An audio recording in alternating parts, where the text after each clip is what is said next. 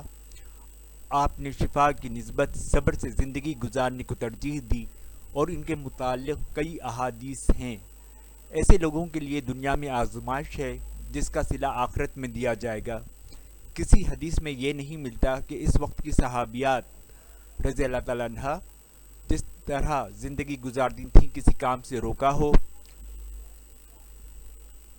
طب نبوی بھی موجود تھی، کچھ تجویز کیا ہو کہ مسلسل رکھیے گا، آپ کی مرغی تو ختم نہیں ہوگی لیکن جھٹکے کم پڑیں گے۔ اس دور میں مرغی سمیت کسی مرض کے لیے قرآن کی آیت یا حدیث سے ثابت نہیں کہ یہ لا علاج ہے۔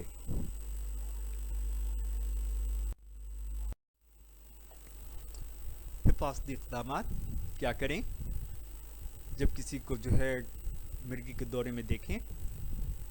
سکتہ اور حافظہ جانے لگے تو قریبی جگہ بٹھا دیں۔ نمبر 2، جھٹکے اور بے ہوشی کی حالت میں چوٹ سے بچائیں۔ نمبر 3، ہو سکے تو سر کے نیچے کوئی نرم چیز رکھیں۔ نمبر 4، اس شخص کو ایک پہلو پر بحالی کی حالت میں لٹا کر سانس لینے میں مدد دیں۔ نمبر 5، اس وقت تک ان کے ساتھ رہیں جب تک وہ بحال نہ ہو جائیں۔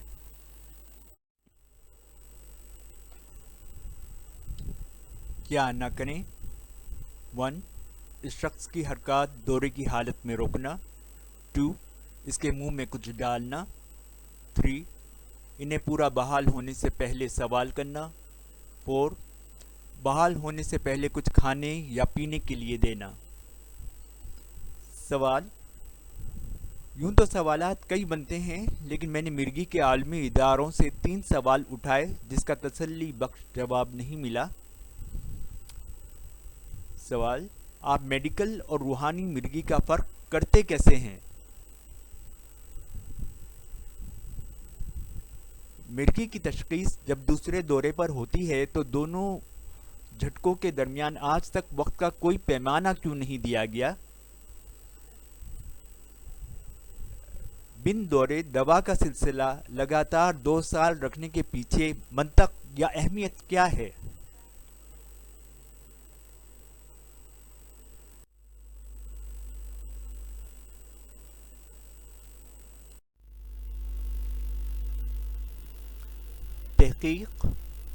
تحقیق بتا رہی ہے کہ لوگوں کو پرانے علم کی قدر ہو رہی ہے اور کئی علوم کو مغرب اور یورپ میں پڑھایا جا رہا ہے۔ ہجامہ، یوگا، غذا کامیابی سے جاری ہے۔ تیل، جڑی بوٹیاں، ایویڈرا وغیرہ پڑھنے کے لیے تو ہیں، لیکن سینٹر ہر جگہ بنے نہیں۔ نیورولوجی میں مرغی کی حقیقت یہ سمجھ آ رہی ہے کہ ہر بار ایک نئی دوا کے ساتھ پیش ہو جاؤ اور لوگوں کو کبھی ڈپریشن، اسٹریس، سرجری وغیرہ بتا کر گمراہ کرتے رہو۔ کیمسٹری سے کوئی نئی چیز ایجاد کر لینا تو کوئی بڑی بات نہیں، دوا 2 دن کام درست کرے گی، لیکن ضروری نہیں آگے بھی کرے اور حل ہو۔ مرغی کو سمجھانے کے لیے کوئی مرغی جھٹکوں کی ساری قسمیں اور پورا دماغی نظام بتا سکتا ہے، لیکن کام کی بات گول کر جائے گا کہ کمزور دماغی خلیات نیورون کو مضبوط اور طاقتور کیسے کریں جو جھٹکے کی وجہ بنتے ہیں۔ مرغی کی ادویات نیورولوجی میں کیا کام کر رہی ہیں؟ موجودہ کئی سالوں کی حقیقت یہ ہے کہ ہم دوسروں کے نظریات کو لے کر چل رہے ہیں، لمبی دوا کے سلسلے کو صحت، خدمت اور انسانیت کا نام دیتے ہیں، ایسے لوگوں کو اوپر زیادہ آنے نہیں دیتے جن سے اپنے دامن پہ داغ لگنے کے خدشات ہوں۔ تقریباً ہر ملک میں ایسے لوگ بستے ہیں جو دوا کا خرچ برداشت نہیں کر سکتے یا پابندی نہیں کرتے۔ کیا ان کی زندگی ایسی ہو جاتی ہے کہ سنبھل نہ سکے؟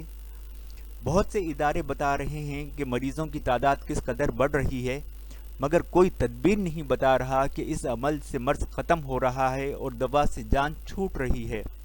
عالمی ادارے صحت کو بولنے کے لیے ہمت چاہیے کہ ایک علاج سے فائدہ نہ ہو تو دوسرے تیسرے کو بھی آزما لو۔ اگر دیکھنے اور رسالے بھرنے کے لیے میڈیکل کے چشمے کی ضرورت ہو تو افسوس کے سوا کچھ نہیں کیا جا سکتا۔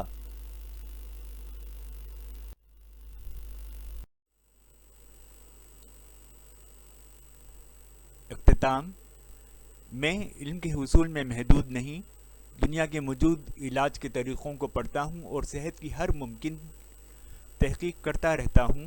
لوگوں کی عادت ہے جہاں زور دکھتا ہے اسی طرف دوڑتے ہیں، بھلے وہ ان کے حق میں نہ ہی جائے، جس کو بدلنا آسان نہیں۔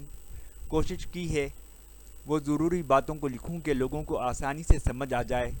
جو تجزیے میں دلچسپی رکھتے ہیں ان کو مشورہ دوں گا، آپ جہاں نیورولوجسٹ کی رائے لیں تو اس سے جڑے دوسرے ماہرین کی رائے الگ الگ لیں، ساتھ بٹھا کر، اور کسی ایک یونیورسٹی کی غلطی مت کیجیے گا۔ مشہور لوگوں کے خیالات بتا کر الجھانا آسان ہے، زمین کی حقیقت نظریات پر نہیں عملی تجربات پر چلتی ہے۔ سچ کو ایک حد تک چھپایا جا سکتا ہے لیکن ہمیشہ کے لیے دبایا نہیں جا سکتا۔ نوٹ: برائے مہربانی اسے ضرورت مند لوگوں تک پھیلائیں۔ مشورہ کرنے میں دوسرے ڈاکٹروں کو شامل کریں جن میں ادویات، نفسیات، ہڈی، خون، جگر، بچوں کے نسواں، ریڈیولوجسٹ، غذا، لیب وغیرہ کے تجربہ کار ڈاکٹر آئیں گے۔ شکریہ۔